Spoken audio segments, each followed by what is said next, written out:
사도행전에 나타난 교회, 이건 정말 굉장히 중요한 주제입니다. 지난번에 우리가 요한복음에 나타난 성령님에 대해 생각했는데 그것과 연관해서 생각할 수 있는 굉장히 중요한 주제라고 말할 수 있어요. 사도행전 전체를 전체적으로 바라볼 수 있는 큰 틀이 하나는 성령님의 역사하심이라고 하는 틀에서 바라봅니다. 그래서 이제 사도행전이라고 말할 수도 있지만 일반적으로 우리가 성령행전 그렇게 말할 수 있어요. 다른 말로 하면 누가복음이 지상에서의 예수 그리스도의 사역을 기록하고 있다면 그것의 후편인 사도행전은 예수 그리스도의 천상 사역을 드러내고 있다라고 말할 수 있습니다. 흥미로운 거예요. 예수 그리스도의 천상 사역은 곧바로 성령의 행전이다라고 하는 것이죠. 그러니까 예수 그리스도의 사역은 성령님의 사역하고 늘 같이 나타나는데요. 천상 사역은 성령님의 사역하고 늘 일치한다. 그리고 따져보면 지난번 이제 맨 마지막에 생각했던 생각에 의하면 그리스도께서 천상에서 활동을 하시는 거예요. 신성으로 활동을 하시는 거죠. 그게 성령님의 활동이기도 해요. 그렇다면 누구도 같이 하시는 걸까요? 성부 하나님도 같이 하시는 거다. 그래서 삼위일체 하나님의 활동하심이라는 관점에서 사도행전을 보는 것이 가장 정확하다. 그래서 성령행전으로 볼 수도 있고 그리스도의 지상사역하고 대조되어지는 천상사역이라고 말할 수도 있고요. 1장서부터 28장까지의 상황인 거죠. 그런 의미에서 이제 봤을 때 우리가 흔히 뭐라고 그러냐면 사도행전 1장에서 28장까지 그리스도의 천상에서의 사역이 쭉 나타나고 그리고 난 다음에 이제 우리들 신약에 있는 우리들에게 주어진 게 계속해서 하는 거잖아요. 우리들 안에서도 이제 누가 역사하시느냐? 오늘 강조점이 건데 성령님이 역사하신다라고 하는 거예요. 이건 다른 말로 말해서 그리스도의 천상 사역이 우리를 통하여서 지금도 이루어지고 있다라고 하는 것을 분명히 해주는 겁니다. 그러면서 우리 안에서 성부, 성자, 성령, 삼위일체 하나님의 사역이 계속되고 있음을 얘기해 주는 것이죠. 자, 이럴 때 그런 뜻에서 사람들이 사도행전 29장 이렇게 얘기하는 경우들이 있어요. 이게 무슨 뜻인지 이해할 수가 있어. 이게 연속성을 지닌다는 거죠. 그런데 이런 말을 쓸 때 우리가 주의해야 돼. 왜 주의해야 되냐? 그냥 다 괜찮은데요 이러지 마시고 그게 좋은 의도가 있어요.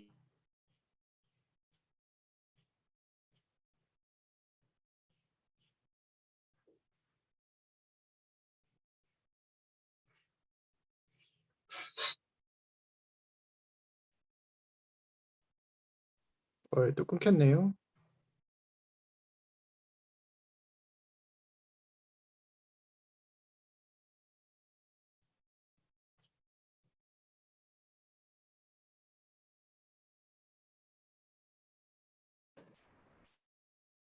됐나요? 됐죠? 예. 다 들리시나요? 갑자기 연결이 끊겨서 제가 나갔다가 다시 들어왔습니다. 그러면은 이게 기록은 계속되고 있네요. 아주 감사하게. 그래서 우리가 무슨 얘기를 하다가 이제 얘기가 끊어졌느냐면 가끔 가다가 이제 성령님의 사역이 계속되고 있으니까 사도행전 28장까지 해놓고 29장 이 얘기하는 경우가 있는데 여기 자칫 잘못하면 성경하고 우리하고의 이 아주 분명한 차이, 이 비연속성을 잘 생각 안 할 수도 있어. 그렇죠? 그래서 어떤 사람이 이런 얘기를 할 때 애교로 봐주긴 해야 돼요. 이렇게 하는 사람 잘못됐다 이러시면 안 됩니다. 그러나 그것이 줄 수 있는 위험성이라는 게 있는 거죠. 그래서 우리는 이런 말을 사용하지 않는 겁니다. 오늘 얘기의 맨 마지막 부분에서 얘기할 건데 사도행전에 나타나는 사도들의 사역 이런 교회를 우리가 사도들의 교회라고 얘기합니다. 그래서 이 시대를 사도시대라고 얘기할 거예요. 사도들이 살던 시대. 다음에 사도들이 살던 시대가 이제 끝나고 나면 그 다음에 오는 시대를 우리가 교회 시대 이런 말을 씁니다. 근데 제가 이렇게 그래서 뭐예요? 요 차이가 분명히 있는 거예요. 그러니까 언제까지가 사도들의 시대냐? 사도들이 아직 살아 있을 때. 그래서 맨 마지막에 이제 죽은 사도가 요한 같은데요. 요한이 요한계시록까지를 하나님의 계시로 주고 나면 더 이상 우리에게 새로운 계시가 있지 않거든요. 그래서 사도행전 28장까지는 계시의 말씀. 누가를 통해서 우리에게 주신 계시예요. 그런데 그 다음에 우리가 주님께 순종해서 그리고 우리가 오늘 강조하려는 대로 성령님의 순종해서 지어가는 이 교회의 역사는 이거는 계시는 아니다라고 하는 거예요. 그죠? 이게 굉장히 중요한 겁니다. 그래서 구속사는 지금까지 계속되어집니다. 구속사는 인간이 타락하자마자 하나님께서 구속의 일로 이제 개입해 들어오셔서 우리는 창세기 3장 15절에서부터 시작했습니다. 그래서 구속사가 쭉 진전되어져서 지금 신약 시대에 이른 거예요. 신약 시대의 아주 독특한 특성을 이제 오늘 우리가 생각할 것이고, 구속사는 지금도 계속되어져. 언제까지 계속되어지느냐? 예수님이 다시 오실 때까지 계속되는 거예요. 근데 왜 지옥입니다라는 상황이 발생했을까요? 승철 형제가 그렇게 썼던 이유는 뭘까요? 뭐가 잘 안 되고 있나요, 지금? 여러분은 저게 안 보이나요? 보이고 있나요? 그런데 보이고 있는데 그런데 승철 형제는 뭐가 그렇군요. 예. 다 이제 들으셨군요. 예, 다 들으셨으니까 이제 잘 되는 것 같아요. 그래서 뭐는 끝났느냐 하면 계시사는 끝난 거예요. 계시사. 계시의 역사는 이제 끝난 거예요. 이게 아주 분명해요. 이 계시사가 끝났다고 하는 것을 아주 명확하게 생각을 하고, 이거는 이 세상에 있는 장로교회와 장로교회 신학교는 다 그렇게 가르치는 거예요. 예? 근데 어느 학교가 장로교회 신학교라고 하면서 계시가 아직 안 끝났다 그런 데는 학교 이름을 고쳐야 됩니다. 그렇잖아요? 예. 장로교 신학교는 전부 다 그러는 거예요. 예. 그러니까 합심만 그렇게 가르치는 게 아니에요. 예? 모든 장로교 신학교는 계시사는 끝났다. 그런데 뭐는 계속되고 있어요? 구원의 역사, 구속사, 교회의 역사는 계속되고 있다. 그러니까 여러분들이 어떤 사람이냐? 구속사적인 인물이다. 이렇게 생각하세요. 우리가 무슨 구속사적인 인물이에요. 아브라함, 모세, 다윗, 뭐 이런 사람, 바울, 베드로 이런 사람이 구속사적인 인물이지. 그분들 분명히 구속사적인 인물이죠. 근데 누구도 구속사적인 인물이에요? 우리들도 구속사적인 인물이다. 왜? 우리가 구속사의 한가운데 있단 말이에요. 그죠? 루터, 칼빈, 조나단 에드워즈 이런 분들만 구속사 속에 있는 게 아니라 우리도 구속사 속에 있다. 책임감을 가지고 공부하고 책임감을 가지고 사역을 해야 됩니다. 그죠? 그런데 우리는 뭐가 끝난 시대에 있는 거예요? 계시가 끝난 시대가 우리 있다. 그래서 사도행전 29장 이런 얘기를 하게 되면 있을 수는 있는데 자칫 잘못하면 이 계시사가 끝났다고 하는 것을 자칫 잊어버릴 수가 있어요. 그런 인상을 사람들에게 줄 수가 있어요. 그죠? 그래서 우리는 이 용어를 안 쓰는 겁니다. 어떤 사람이 쓸 때 하지 말라고 이러진 않아요. 그냥 애교로 봐주는 거예요. 그리고 그 사람이 어떤 의미로 쓴다는 걸 생각하는 거예요. 계시사는 끝났지만 구속사는 지금도 계속되고 있다는 의미에서 그 말을 사용하는 것이겠지. 이렇게 우리는 인정을 해주는 겁니다. 근데 우리는 이 말을 안 쓰고 왜? 우리 때문에 사람들이 혹시 오해를 해가지고 사도행전에 그 계시사가 지금도 계속되는 것처럼 오해를 할까 봐. 그래서 사도행전을 이제 공부하면서 우리가 매우 주의해야 되는 것이 뭐냐 하면 첫 번째는 사도 시대의 교회를 성령님께서 어떤 식으로 인도해 가셨는가. 그래서 제가 오늘 얘기를 두 부분으로 나눠서 할 건데, 교회에 성령님이 임재하시는 일, 그 일을 먼저 생각할 거예요. 성령님께서 임재하시는 일.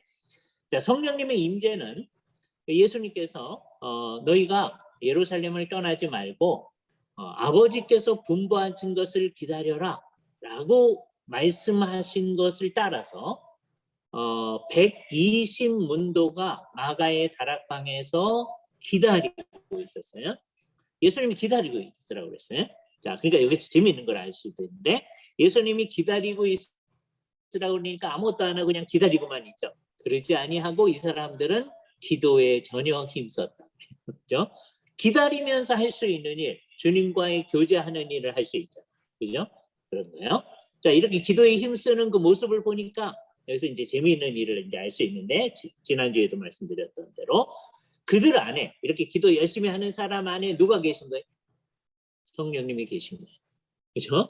성령님이 계신데 그래서 예수님의 말씀대로 이 사람들이 이제 도망가지 아니하고 얼마 전까지 도망갔던 사람들이에요. 근데 예수님의 말씀에 권면함을 받고 예루살렘을 떠나지 아니하고 도망가지 아니하고 이 사람들이 모여가지고서는 기도하고 있습니다. 성령님이 그 안에 계시다는 증거예요. 그러나 아직 성령님이 구속사적으로 임하신 것은 아니시다. 그렇죠? 약속하신 것을 기다려라고 했을 때 그 약속하신 것이 성령이란 말이에요. 그죠? 그래서 예수님께서 말씀, 이제 몇 날이 못 되어 너희가 성령애로 세례를 받을 것이다. 라고 얘기합니다. 그죠? 자, 그래가지고서는, 자, 보세요. 이게 이제 120문도가 이제 모여 있는 겁니다. 이 상황은 어떤 상황이냐? 일종의 과도기적인 상태였다라고 말할 수 있어요. 그러니까 한편으로는 이게 구약적이야. 한편으로 아직 구약이에요. 그죠? 나 이 한편으로는 예수님의 십자가 사건이 있고 부활 사건이 있은 다음이니까 한편으로는 신약적이야. 아직 충분히 신약의 함의를 다 알진 못해. 그러나 십자가 부활 이후에 있는 거예요. 그죠? 부활 이후에 부활의 생명력 가운데 있는 거예요. 그래서 우리가 쓰는 말이 이게 과도기적이다. 그죠? 이 과도기 상황을 끝내는 게 뭐냐? 아버지께서 약속하신 것이 이들에게 있는 거예요. 그게 뭐냐? 성령님이 임하신 거예요. 오순절에 성령님이 임하신 거예요. 그래서 이제 성령님의 구속사적인 임재가 이 교회 공동체 안에 있게 돼요. 이거 정말 놀라운 겁니다. 그 전에도 이 사람들은 성령님하고 관계를 가지고 있어요. 자기들 마음대로 하는 거 아닙니다. 자, 보세요. 여기 모여 있으면서 이 사람들이 그냥 아무것도 안 하고만 있지 아니하고 아까 기도했다고 그랬죠. 기도할 뿐만 아니라 성령님의 인도하신 가운데서 이 사람들이 뭘 하느냐? 놀라운 얘기를 하는데 우선 베드로가 앞장서서 얘기를 합니다. 베드로가 한 120명 되는 사람들 사이에서 일어서 가지고 사도행전 1장 16절이에요. 형제들아, 성령이 다윗의 입을 통하여 예수 잡는 자들의 길잡이가 된 유다를 가르쳐 미리 말씀하신 성경이 응하였으니 마땅하도다. 가론 유다가 예수님을 배반하여 팔 때 베드로가 이 생각을 했던 거 아니에요. 그러나 지난 며칠 예수님께서 부활하시고 하면서 이게 이제 생각이 난 거죠. 더구나 누가 이걸 생각나게 해주신 걸까요? 성령님이 생각나요. 이게 흥미로운 거죠. 예? 그러니까 구약 성경에 기록을 하게 한 게 성령님이셨다. 이 얘기를 하고 있는 거 보니까 이 사람들은 성령님을 알고 있는 사람, 그죠? 성령님 모르는 사람들, 예? 그러니까 자기들 안에 성령님이 역사하고 있음을 아는 거예요. 구약 성경이 성령님으로 말미암아 줬다 아는 거죠. 자, 그러면서 시편에 있는 말씀을 인용을 하는 거예요. 이 사람은 본래 우리의 수 가운데 참여하여 이 직무의 한 부분을 맡았던 자라. 그런데 이 사람이 불의의 싹스로 밭을 사고 후에 몸이 곤두박질하여 배가 터져 창자가 다 흘러나온지라. 그래서 그것을 아겔다마라 하였다. 이 상황은 어떻게 된 거냐? 시편의 말씀이 이루어진 거다라고 하면서 베드로가 시편을 인용합니다. 20절. 그의 거처를 황폐하게 하시며 거기 거처하는 자가 없게 하소서. 그러면서 그의 직분을 타인이 취하게 하옵소서 하였도다. 그의 직분은 12사도 가운데 들었던 직분인 거예요. 자, 그의 직분을 타인이 하도록 하라는 말씀이 있었으니까 자, 21절 이제 제안을 한 겁니다. 이러므로 요한의 세례로부터 우리 가운데 올려가신 날까지 주 예수께서 우리 가운데 출입하실 때 항상 우리와 함께 다니던 사람 중에 이게 자격을 얘기하는 거예요. 우리하고 항상 예수님하고 같이 출입했었다는 것은 함께 들어가고 나왔다는 말이지만 함께 살았다, 함께 운동을 했다 이런 얘기죠. 그런 사람 중에 하나를 세워 목적이 뭐냐? 예수께서 부활하심을 증언할 사람이 되게 하여야 할 것이다. 자, 사도는 뭐를 하는 사람이다 라는 인식이 있는 거예요. 예수 그리스도의 부활을 증언하는 사람이다. 예수님이 부활하신 것을 여러 사람이 봤어요. 그러나 다 봤다고 해서 나중에 바울이 얘기하는 것처럼 500여의 형제에게 일시에 보이셨나니, 그럼 예수의 부활을 본 500사람이 전부 다 사도가 된 게 아닙니다. 그죠?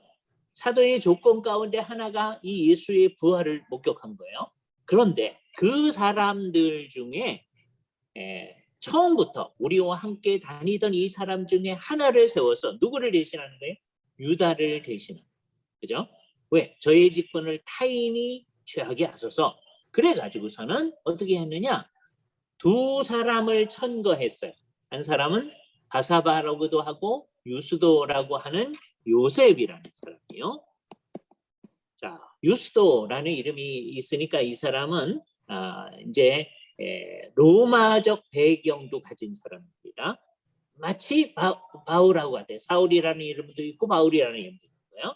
네, 그 두 이름을 다 가진 사람이죠. 이 사람도 유스도라고도 하고 유스도라고 하는 것은 유스투스라는 말이거든요. 의로운 사람이라는 말이에요. 또 바사바라고도 하고 그건 유대적인 이름이죠. 근데 워낙 유대적 이름은 요셉이다. 또 한 사람은 마띠아라고 한 거예요. 2사람을 천거했어요. 천거한 다음에 이 천거한 거는 사람들이 천거한 겁니다. 그런 다음에 하나님 앞에 기도를 합니다. 뭐라고 기도를 하느냐? 무사람의 마음을 아시는 주여, 이 2사람 중에 누가 주님의 택하신 바 되어 봉사와 사도의 직무를 대신할 자인지를 보이시옵소서. 이 봉사와 사도의 직무라는 말은 이런 표현들을 헨디아디스라고 합니다. 2말이 사용되어졌는데 결국은 하나의 의미예요. 사도의 일을 할 사람, 그죠? 여러 봉사 가운데 사도라는 일을 하는 거예요. 그 일을 할 사람을 주께서 보이시옵소서라고 하는 거예요. 근데 제가 아까 이 교회는 과도기에 있는 교회라고 했잖아요. 그래서 한편으로는 구약적이기도 하고 한편으로는 신약적이기도 하는 거예요. 그래서 여기서 구약에 있는 교회답게 하나님께서 여기서 뭘 하느냐? 제비뽑기라고 했어요. 이걸 잘 생각해야 됩니다. 제비뽑기의 방식은 구약적 방식이다. 그죠? 나중에 신약 교회에서 이것을 계속하도록 하신 일이 없어요. 예? 그러니까 여기서 제비뽑기 했으니까 우리도 이제 우리 교회에서 직원을 뽑을 때 제비뽑기 합시다. 그런 얘기들이 좀 나오는 경우가 있거든요. 그거 안 된다. 예? 신약 교회는 이제 신약 교회가 어떻게 하도록 한 방식을 따라가야 돼요. 근데 이 점에서 이 교회는 아직 과도기적이에요. 구약교회적 형태를 가지고 제비뽑기는 구약적 방식이거든요. 그죠? 이걸 잘 생각을 해야 됩니다. 그래서 이 제비뽑기의 방식을 신약교회가 계속 반복하도록 하셨다는 의도가 성경 가운데는 없다. 온전한 주석가된 것을 늘 얘기하는 거예요. 하나님께 이제 부탁을 하는 거예요. 제비를 뽑았더니 마띠아가 나타난 거예요. 그래서 12사도를 채웠어요. 흥미롭죠? 그러니까 제자들이 자기네가 12명이 선택된 게 예수님께서 의도적으로 12명을 선택했다는 의식을 가지고 있었습니다. 그죠? 이 12는 무슨 숫자를 상징하는 거예요? 이스라엘 12지파를 대신하는 새로운 공동체를 세우는 토대라는 의미죠. 그래서 일부러 12요. 12지파, 그다음에 12사도, 그래서 요한계시록에 나중에 24장로 이렇게 가는 거예요. 예?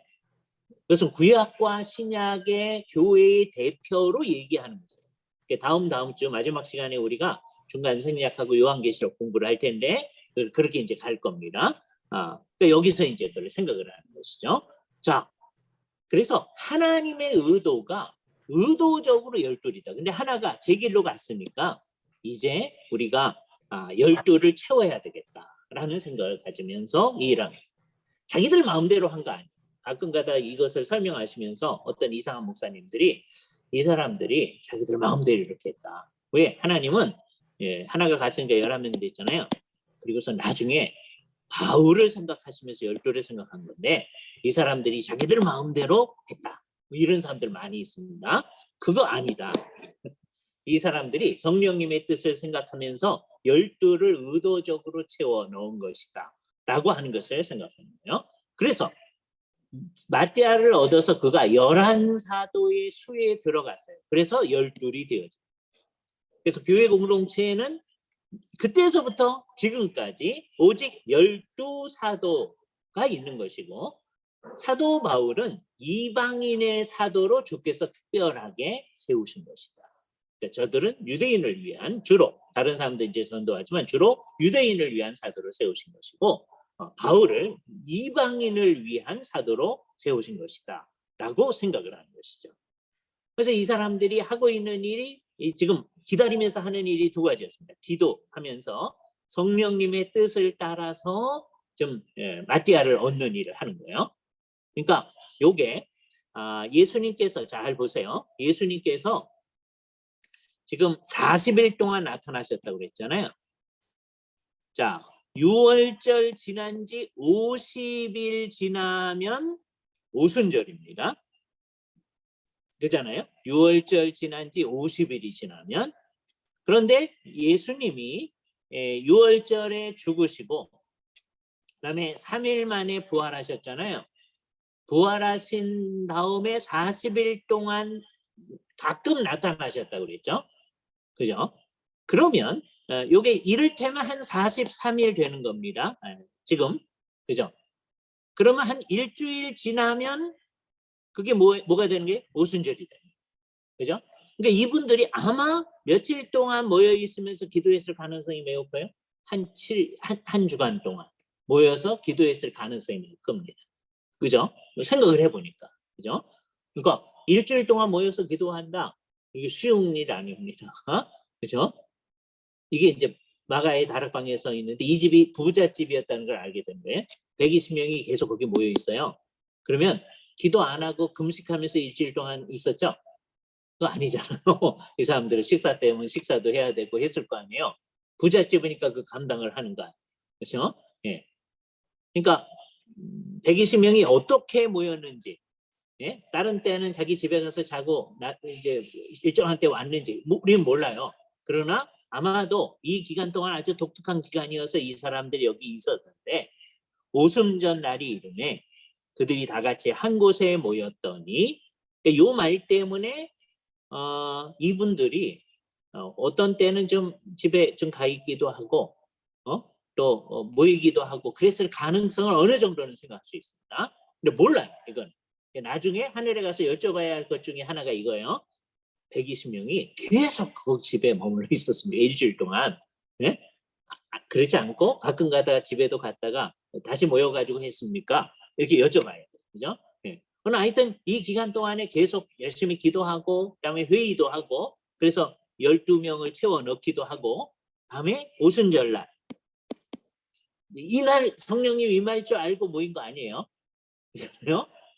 어제도 계속 기도하면서 약속하신 것이 임하기를 기다리고 있는 거예요. 근데 이날 놀라운 일이 일어났는데 오순절 날이 이름에 그들이 다 같이 한 곳에 모였더니 호련히 하늘로부터 급하고 강한 바람 같은 소리가 들렸다. 그들이 앉아있던 온 집에 가득했다. 뭐가? 소리가. 다음에 마치 불의 혀처럼 갈라지는 것들이 그들에게 보여. 그러니까 위로부터 나타났으니까 불의 혀처럼 갈라지는 것들이 각 사람 머리 위에 임하여 있더니 이런 식이에요. 그죠? 예. 자, 이거를 바라면서 우리도 기도할 때 성령님이 이렇게 하시면 우리가 분명하겠는데요. 이렇게 하는 사람, 이게 바보 같은 사람입니다. 지난주에 말씀드렸지만 이때 성령님이 교회 공동체에, 신약 교회 공동체에 충만히 임하여 오신, 그리고 이제 구속사적으로 처음 오신 거기 때문에 이거는 세례면서, 성령으로의 세례면서, 왜? 예수님이 그렇게 말을 하셨기 때문에, 그죠? 1장 5절, 요한은 물로 세례를 베풀었으나 너희는 몇 날이 못되어 성령으로 세례를 받으리라. 이 말씀 때문에 이게 성령의 세례예요. 그러면서 이것이 성령이 충만한 거예요. 그러니까 최초의 성령 충만이 성령 세례였던 거죠. 그죠? 이 성령으로 세례받은 이 교회 공동체는 이제 계속적으로 어떻게 돼야 되죠? 계속 성령 충만을 받아요. 그죠? 나중에 에베소에서도 이제 다음 주에 우리 에베소 할 텐데 이게 계속 명령되고 있어요. 왜 그래요? 에베소 교회는 여기 있지 않았었는데 이 교회 안에 이제 이 교회가 이제 점점점 확장되어지는 거예요. 그걸 갖다가 이렇게 그릴 수가 있어요. 이 교회가 에베소 지역으로 가면 에베소 교회까지 이 교회가 확장돼요. 그죠? 그러면 이 예루살렘 교회에 있던 충만히 계셨던 성령님이 어디에도 있는 거예요? 에베소 교회 공동체에도 있는 거예요. 우리는 그런 거 경험 못해서 모르겠는데 그러시면 안 된단 말이에요. 이게 그래서 이 에베소 교회 성도들한테 바울이 너희가 성령 세례를 받아야 된다 그러지 않았어요. 왜? 너희는 이미 성령 세례를 받은 사람들이다. 이미 성령님하고 관계를 가지고 있기 때문에 이 사람들이 이제 뭐가 있어야 돼요? 계속해서 성령 충만을 받아야 돼요. 그래서 성령 충만을 받으라 라고 명령하고 있다. 그죠? 이거는 계속적으로 있어져야 된다 라고 하는 것을 생각을 해야 됩니다. 그런데 요 일에 있어서는 이 오순절의 성령 강림 사건은 최초로 성령님이 구속사적으로 교회 공동체에 임하시는 일이다. 이거를 통하여 아까 과도기적 교회가 이제 신약 교회의 성격을 더 분명히 가지게 됩니다. 이제서부터는 성령으로의 세례를 받은 교회는 이제 신약 교회에 이미 분명하다. 그죠? 그 과도기적 성격이 이제 앞으로도 좀 계속되어집니다. 그래서 이제 앞으로 어떤 일이 있을 거냐면 다른 지역에도요. 여기서 이 사람들이 경험한 것과 같은 것을 몇 번 경험하도록 되어질 거예요. 그러면 사람들이 우리에게 임하여 오셨던 성령님이 저 사람들에게도 임하였구나. 그러니까 우리가 같은 교회구나 하는 걸 알게 돼요. 이게 몇 번 사도행전에 기록돼 있어요. 그래서 이것이 확실해지면 그 다음에는 계속 이 패턴을 따라가는 게 아니고 우리는 어떻게 해야 되느냐? 우리가 이 성령으로 충만해진 교회 속에 있음을 이제 깨닫고서 우리가 성령으로 충만해지면 되는 거예요. 그러니까 우리한테 제일 중요한 과제는 이거예요. 충만이다. 그러니까 뭐를 깨달아야 돼요? 우리는 이미 어떻게 된 사람들이다? 성령으로 세례를 받은 사람들이다. 이거를 받아들여야 돼요. 요 경우를 기계적으로 얘기해서 이 사람들이 성령님이 그 안에 있는데 성령 세례를 받고 맨 처음 성령 세례 받은 게 충만이었으니까 뭐 이렇게 연결시키면 안 돼요. 우리는 이미 어떻게 된 사람이다? 성령으로 세례를 받은 사람들이다 라고 하는 걸 알아요. 근데 이 사람들이 이제 처음으로 이 일을 경험하게 되죠. 성령으로의 세례를 받은 거죠. 이 성령으로 세례를 받은 이 사람들은 정말 놀라운 일을 경험했는데 이 사람들이 성령으로의 세례를 받은 다음에 곧바로 성령 충만을 받았다고 그랬어요. 최초의 성령 세례가 성령 충만이라고 그랬잖아요. 그래서 2장 4절에 보면 그들이 다 성령의 충만함을 받고 성령님의 말하게 하심을 따라 재미있는 현상이에요. 다른 언어들로 말하기를 시작하니라 라고 얘기했어요. 사도행전 2장 사건은 놀라운 이제 사건인데 이게 이제 우리가 흔히 말하는 방언 사건인데 사도행전 2장의 방언은 다른 언어 소통 사건이에요. 우선 2장 4절은 다른 언어로 말한다 이렇게 되어져 있어요. 이게 무슨 말이냐? 당시 상황을 5절서부터 설명합니다. 그때 경건한 유대인들이 천하 각국으로부터 와서 예루살렘에 머물러 있었어요. 왜요? 뭘 지키기 위해서? 유월절 지키기 위해서. 그죠? 그 유월절 지킨 다음에 이제 대개는 가는 겁니다. 근데 유월절 지킨 도 이제 얼마 안 됐기 때문에 이 사람들이 여기 머물러 있었던 거예요. 근데 저기 무슨 소리가 나는 거예요. 그래서 그쪽으로 큰 무리가 모여 이 사람들이 있는 데로 왔더니 각각 자기 방언으로 제자들이 말하는 것을 듣고, 이게 놀라운 일입니다. 자기 방언으로 말하는 것을 들었다. 나중에 그 9절서부터 11절이 얘기하는 바에 의하면 이 사람들이 다 유대인인데 이 사람들은 소위 디아스포라 유대인이에요. 디아스포라라고 하는 것은 온 세상에 흩어져 사는 사람들. 그래서 이 사람들이 뭐라고 얘기합니까? 9절에 바데, 메데, 엘람, 메소포타미아, 그다음에 유대는 당연하고 갑바도기아, 본도, 바울이 고향인 그곳, 그다음에 아시아, 터키 지역을 얘기해요. 부르기아, 밤빌리아, 이집트, 구레네에 가까운 리비아에 사는 사람, 그다음에 로마로부터 온 나그네. 근데 두 종류인데 유대인과 유대교에 들어온 이방 사람들. 그런데 그 사람들이 유대인이 된 거죠. 사람들. 그다음에 그레데인과 아라비아인들이라. 그래서 이 사람들은 다 소위 코인의 그릭은 말할 수 있어요. 서로 소통이 가능합니다. 그런데 유대인들이 말하는 아람어 잘 못하는 사람들, 자기네 말에 익숙한 사람들이에요. 히브리 말 조금 알기도 하지만 가르침을 받았으니까 잘 몰라요. 그렇죠? 그런데 이 사람들이 각각 자기 언어로 하나님의 큰일 말함을 듣는다. 그래서 사도행전 2장의 사건은 어떤 사건이냐? 자기 언어로 듣는 사건. 자기 언어로 듣는 사건. 예. 그러니까 이제 정확히 어떤 건지 모릅니다. 2장 4절에 의하면 자기 언어로 말했다 이렇게 얘기하거든요. 그러니까 이게 이제 어떻게 된 건지, 여기 모였던 한 120명 되는 사람들이 진짜로 어떤 사람들은 한 번도 그 외국어를 배워본 일이 없는데 그 언어로 말하고 그 사람들이 알아듣는 건지, 아니면 이 사람들은 아마도 여기 하나님의 큰일 말함을 들음이러라 했을 때 대개 하나님의 큰일은 뭐라고들 이제 생각하느냐 하면, 정확한 건 아닙니다. 그렇게 짐작을 합니다. 대개 시편 116편에서 118편 같은 데 보면 예루살렘 성전에 올라가는 노래들이 있는데 대개 할렐루야, 여호와를 찬양하라 라는 말이 많이 점철되어 있는 찬양들이 있어요. 이거 되게 유대인들은 이제 히브리 말로 다 외우는 거죠. 늘 읍조울이 있던 거니까. 이 사람들은 할렐 찬송을 하는 거였다. 히브리 말로 아마 하는 거였을 거예요. 그런데 저 엘람 지역에 있는 사람들, 이게 이제 엘람 지역이라고 하는 게 어디냐면 옛날 페르시아 지역 같은 데를 얘기합니다. 근데 이 사람은 주로 페르시아어를 하는 사람이란 말이에요. 네?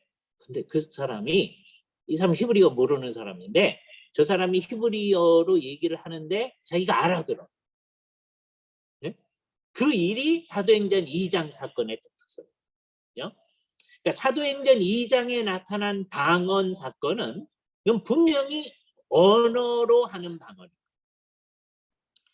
그러니까 성경에서 고린도전서 12장 14절에 나타나는 방언은 우리가 흔히 이상한 말로 하는 방언일 가능성도 매우 커요. 그것도 단어는 못해요. 그러나 분명히 사도행전 2장은 언어 사건이에요. 각 사람이 자기 난곳 방언으로 알아들어. 이를테면 여러분들이 세계 각국에서 온 사람이라고 해보세요. 그런데 제가 한국말로 막 얘기를 하는데 각자가 자기 난 말로 알아듣는 거와 비슷한 현상. 그죠? 그러니까 이거는 분명한데 여기에 이제 나중에 하늘에서 여쭤볼 것은, 여기 120문제 중에 어떤 사람이 이 사람은 아라비아 간 일도 없는데 아라비아 말로 이 사람들한테 막 얘기를 했다는 얘기도 포함된 건지 그거는 좀 애매하긴 해요.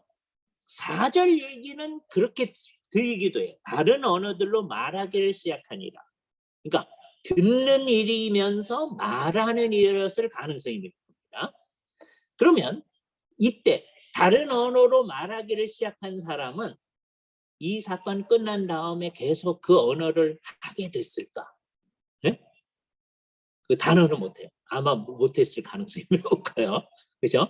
여기 하나님의 놀라운 일이 나타나요. 왜 하나님은 이런 일을 일으키셨을까? 그잖아요. 이건 잘 생각을 해보면 인간의 언어가 혼잡해지는 일이 인간의 죄악 때문임을 우리는 창세기 10장, 11장 사건을 통해서 잘 알게 됩니다. 그 전에는 온 땅의 언어가 하나야 그랬어요. 인간이 타락한 다음에도. 그런데 이 사람들이 계속 죄를 지으니까 하나님께서 벌로 이 사람들의 언어를 혼잡하게 하셨나요? 그런데 바벨 사건을 전환시키시는 일이 여기서 일어나요. 이제 앞으로 언젠가는 모든 사람들이 서로 잘 알아들을 날이 온다라고 하는 것을 얘기해 줍니다. 그죠? 언제일까요?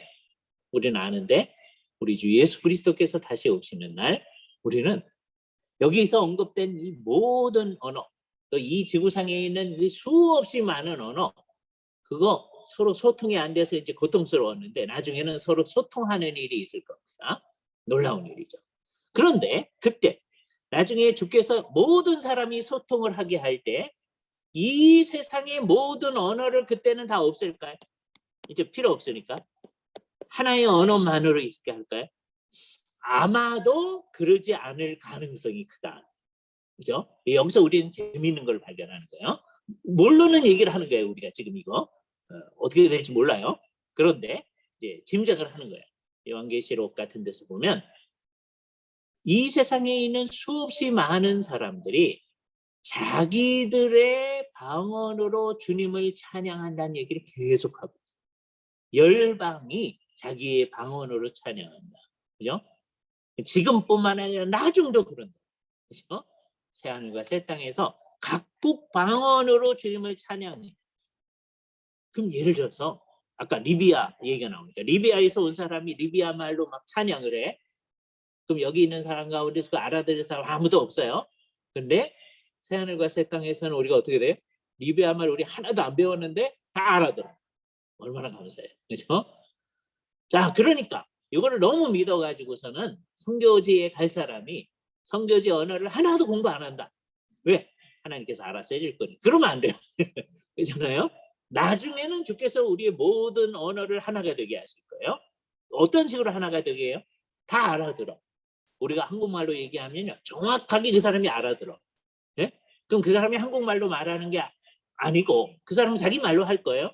근데 우리가 또 그 사람 하는 말을 또 알아들어. 그러면 되잖아요. 그렇죠?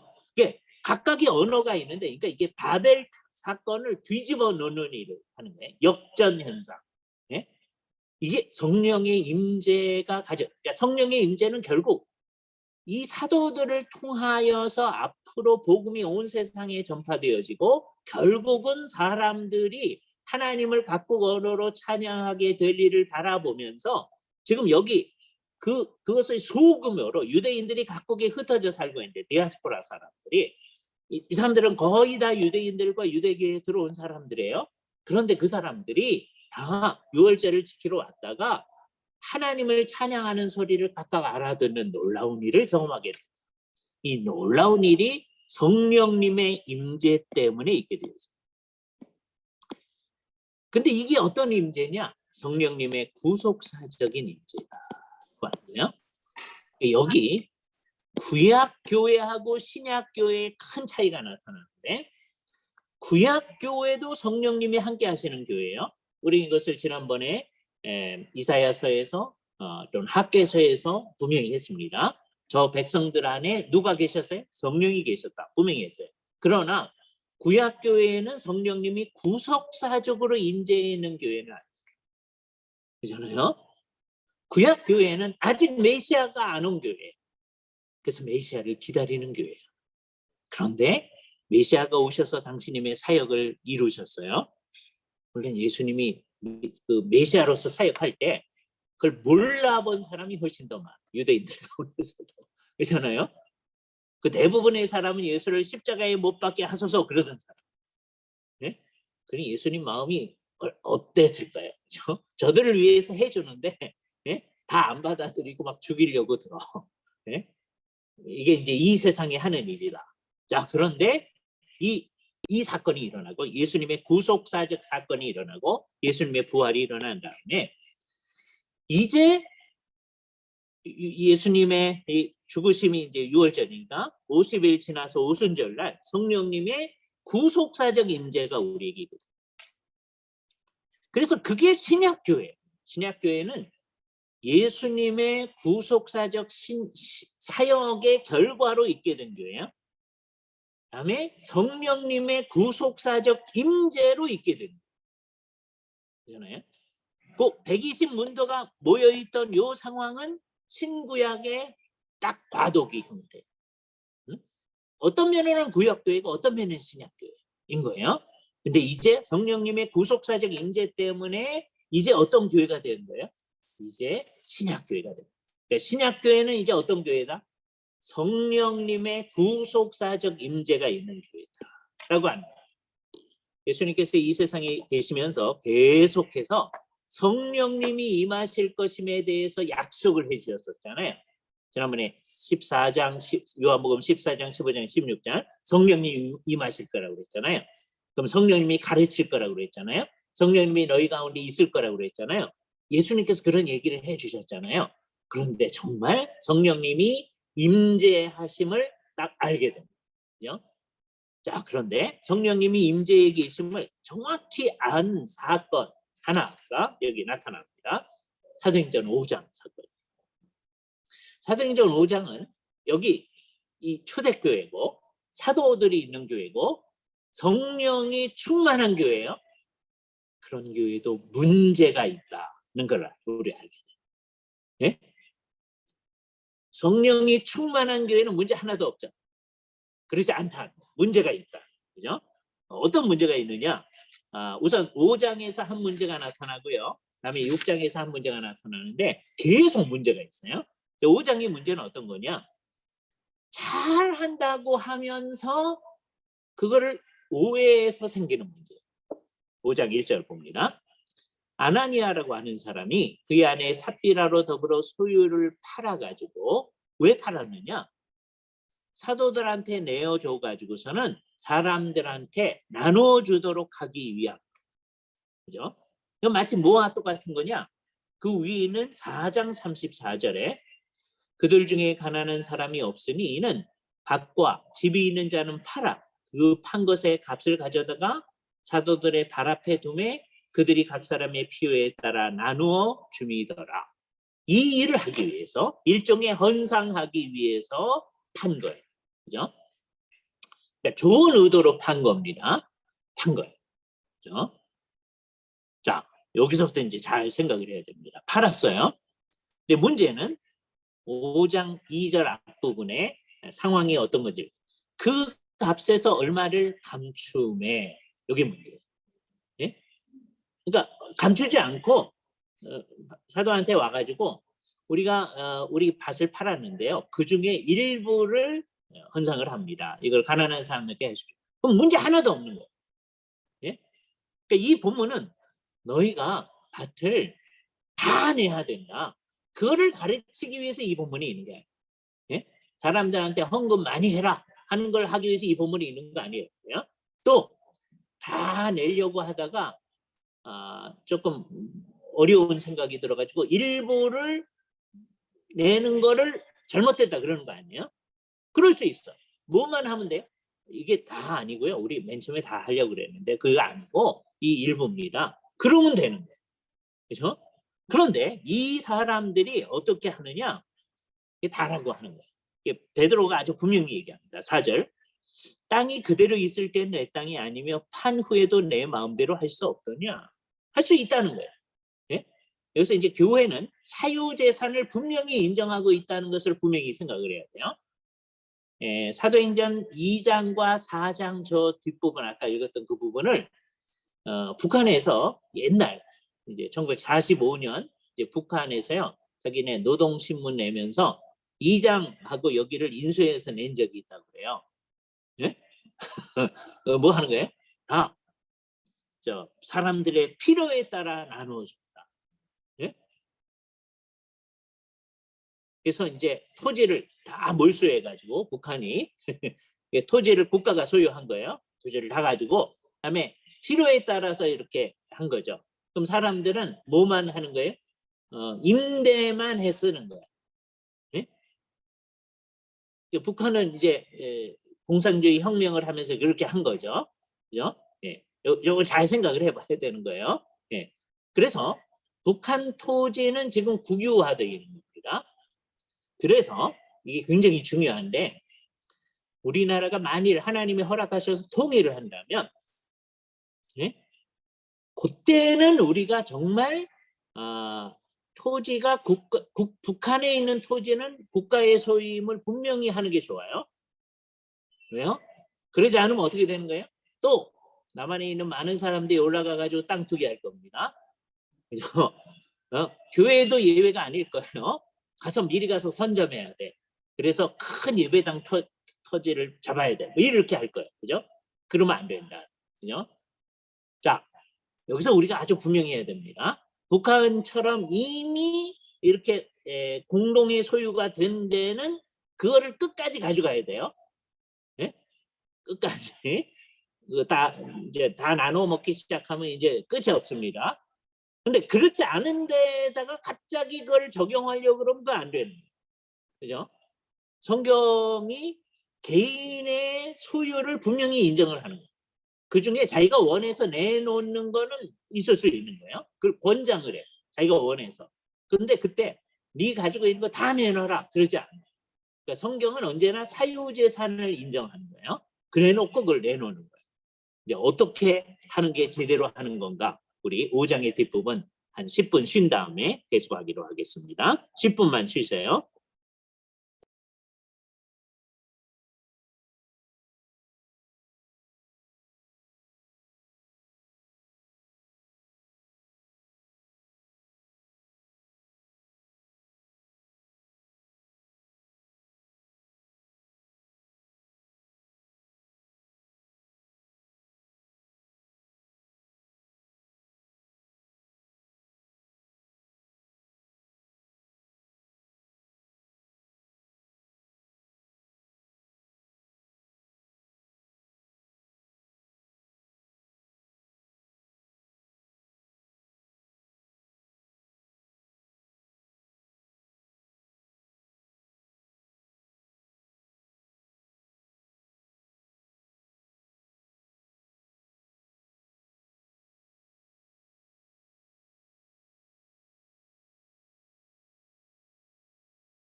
예, 이제 들리시나요?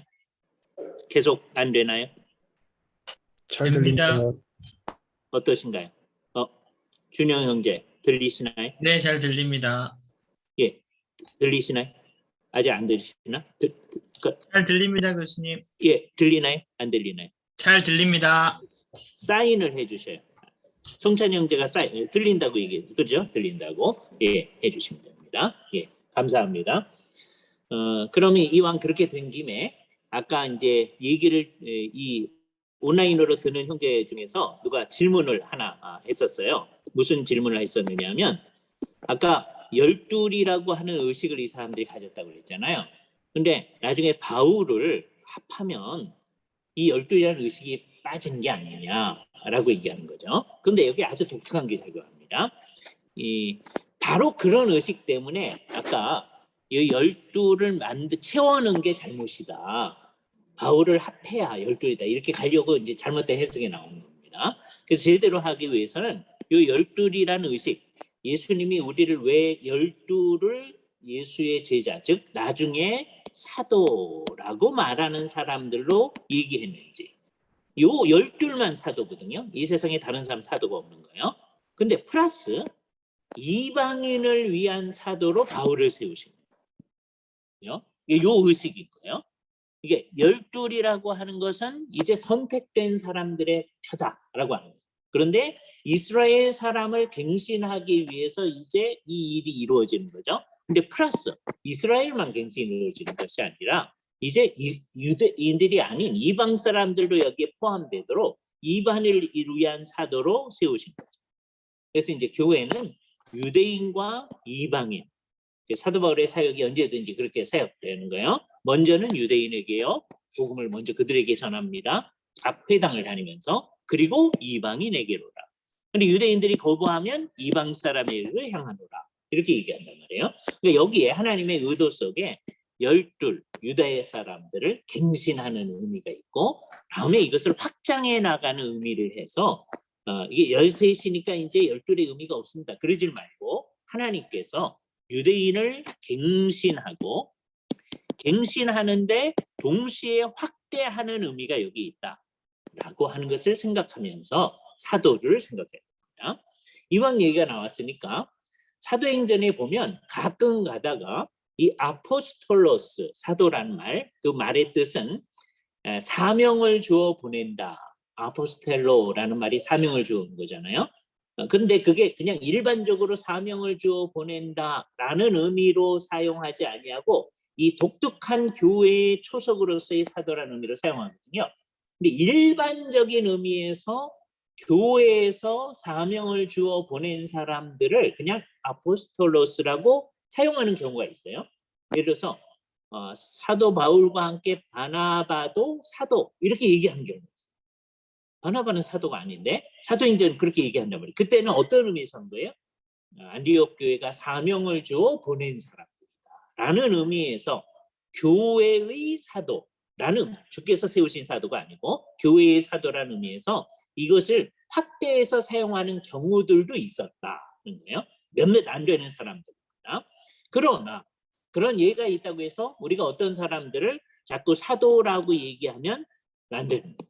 우리에게는 이 13사람만이 사도로 있는 겁니다. 이 사람들이 이제 죽게 되면 이 사람들이 기록한 문서들이 우리에게 사도적 가르침으로 있게 되어지는 거죠. 그죠? 우리는 그걸 다 생각해야 돼요. 그래서 새로운 사도 있으면 안 돼요. 그래서 우리는 신사도 운동을 하지 않는 거예요. 새로운 사도 있으면 안 돼요. 또 누가 사도의 계승자가 되면 안 돼요. 이 사도의 계승자 얘기하는 사람들은 천주교회 얘기예요.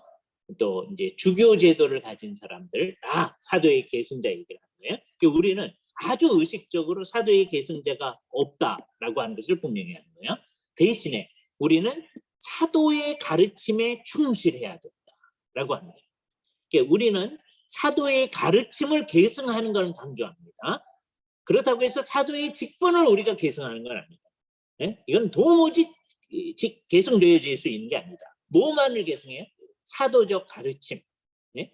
사도적 가르침을 가진 교회를 우리가 뭐라 그러냐? 사도적 교회라고 말할 거예요. 사도적 교회가 사도들이 있던 그 시대에도 사도적 교회고요.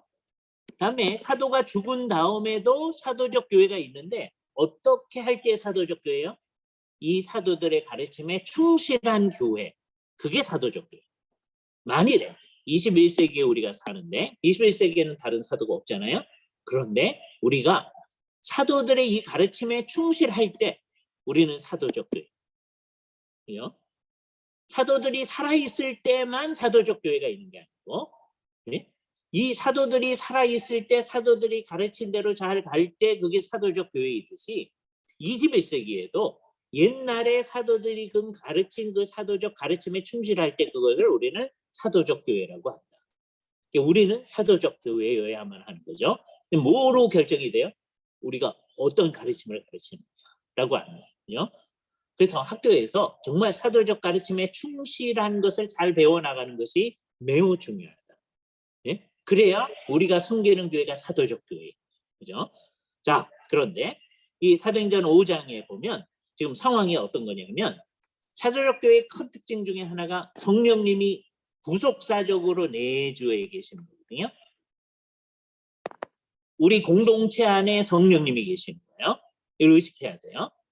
그래서 자기들이 마음속으로 생각하고 있는 것에도 성령님은 간섭하는 거예요. 교회는 간섭을 못하지만 성령님은 간섭하시는 거예요. 그러니까 베드로가 성령님으로 이제 그걸 알고서는요. 베드로가 부인한테 물어봅니다. 삽비라한테 그 땅 판값이 이것뿐이냐 물어봐요. 그러면 아니요, 이거 다 아니고요. 우리가 다 내려고 하다가 이것만 가져왔습니다. 라고 하면 이 사람 안 죽습니다. 그렇잖아요? 그러니까 여기서의 문제는 사도행전 5장의 문제는 돈을 많이 내는 거의 문제가 아니에요. 또 많이 내려고 하다가 조금 낸 거 그게 문제가 아니에요.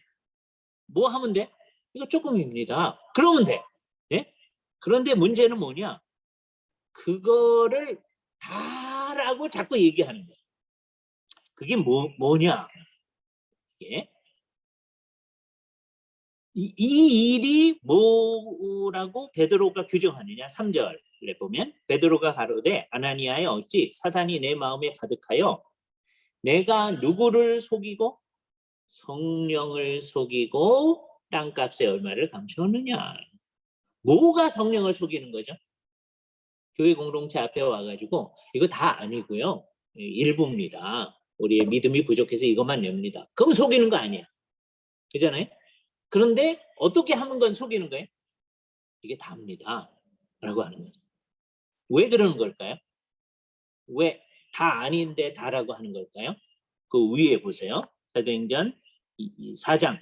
네. 여기 이제 초대교회가 은혜를 받아가지고요. 사람들이 물건을 통용하고 32절 자기 재물을 조금이라도 자기 것이라고 하는 이가 없더라. 그 말을 오해하면 안 돼요. 이것을 갖다가 초대 원시 공산사회 이렇게 말하려고 하는 사람들이 있습니다. 그거 아니에요. 그죠? 왜 그래요? 각자가 밭이 있어요. 밭과 집이 있는 자가 있어요. 자기의 소유권을 다 인정해요. 그러니까 이거 팔아가지고 자기가 원해서 이거는 나 이제 더 이상 쓸 데 없으니까 냅니다. 그럼 가난한 사람에게 주십시오. 그러면 하는 거예요. 자, 그런 예 하나로 바나바라는 사람이 있었는데 36절 바나바는 어떤 사람이냐? 사람들을 잘 위로하는 사람.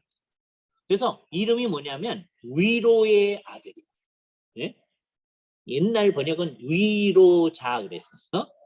그 위로자가 위로하는 사람이란 말이 아니라 son of counseling 뭐 그런 거예요. 사람들을 위로해주는 아들. 그래서 위로의 아들. 새로운 번역은 정확히 얘기하는 거예요. 바나바는 번역하면 위로의 아들이다. 사람들을 얼마나 위로를 잘해줬지. 그런데 그 사람이 밭이 있는데 밭을 팔아서 그 값을 가지고 사도들의 발 앞을 두었어요. 그래서 이제 얘기는 안 나왔지만 모든 사람들이 야, 바나바가 대단하다. 우리도 바나바를 본받아야 되겠다. 이렇게 하는 거예요. 분위기가 그런 거예요. 자, 그러니까 이제 사람들의 마음이 많이 내면 대단하다고 자꾸 생각하는 거예요. 예? 그래서 이 세상에서 하는 방식이 여기도 작용하는 거예요. 그래서 우리도 이제 아나 14배라도 생각한 거죠. 우리도 저래야 되겠다. 열심히 있는 겁니다. 열심히 없는 사람들 아니에요. 열심히 없으면, 믿음이 없으면 이 사람들이 와가지고서는 이렇게 낼 리가 없어요. 대신에 뭐가 작용하는 거예요? 아무도 모르니까 이게 다라고 하자 라고 서로 짠 겁니다. 근데 성령님에 의해서 이거 알게 된 이제 베드로가 하는 말이 네가 성령님을 속였다라고 얘기해요. 그러면서 하는 말이 4절 뒷부분에 사람에게 거짓말한 것이 아니요 하나님께로다 그렇게 얘기해요. 그러니까 지금 교회 공동체 앞에 거짓말한 거거든요. 이게 어디서 잘 드러나요? 그 부인한테 밭 판 거 이것뿐이냐? 그랬을 때 아니요 이거 아니고요. 이게 더 있는데 우리가 부족해가지고 이것만 낸 겁니다. 그럼 거짓말한 거 아니잖아요. 그럼 속인 거 아니잖아요. 그런데 다 아닌데 왜 다라고 한 거예요? 그렇게 해야 이 교회에서 이름이 날 거야. 이 교회에서 괜찮은 사람이고 인정을 받을 거 아니에요. 그게 문제라. 그죠? 그러니까 이 사도행전 5장 사건의 핵심은 뭐냐? 이 공동체 안에 누가 계시다는 거예요? 성령님이 계시다. 이걸 의식해. 성령님이 안 보여요. 예? 사도행전 5장 그 교회 공동체 안에도 성령이 안 보여요. 21세기 우리 교회 공동체 안에도 성령이 안 보여요. 그럼 사람들이 어떻게 생각하는 거예요? 성령이 안 계시고 뭐 계시긴 뭐 계셔 이러는 거예요. 그러나 진짜 그리스도인들은 성령님이 우리 교회 공동체 가운데 계시다. 모든 믿는 사람들 안에 이 공동체 안에 성령님이 계시다. 그럼 성령님이 원하시는 게 뭘까? 그거 하는 거예요. 그죠? 근데 그거를 무시하고 사는, 마치 성령님이 우리 안에 계신데 안 계신 것처럼 하고 살면 그게 뭐예요? 성령님을 무시하고 사는. 성령님이 구속사적으로 우리 가운데 계신데 마치 안 계신 것처럼 할 때 그게 큰 죄이다. 이 죄에 대해서 주께서 징계하신 거예요. 이때 이 두 분이 죽습니다. 죽었다고 해서 이 사람들이 구원 못 받았다고 단언 못 하는 거예요. 이 징계를 내리신 것은 이 세상과 함께 이분들이 나중에 형벌받지 않도록 하기 위해서 주께서 징계하실.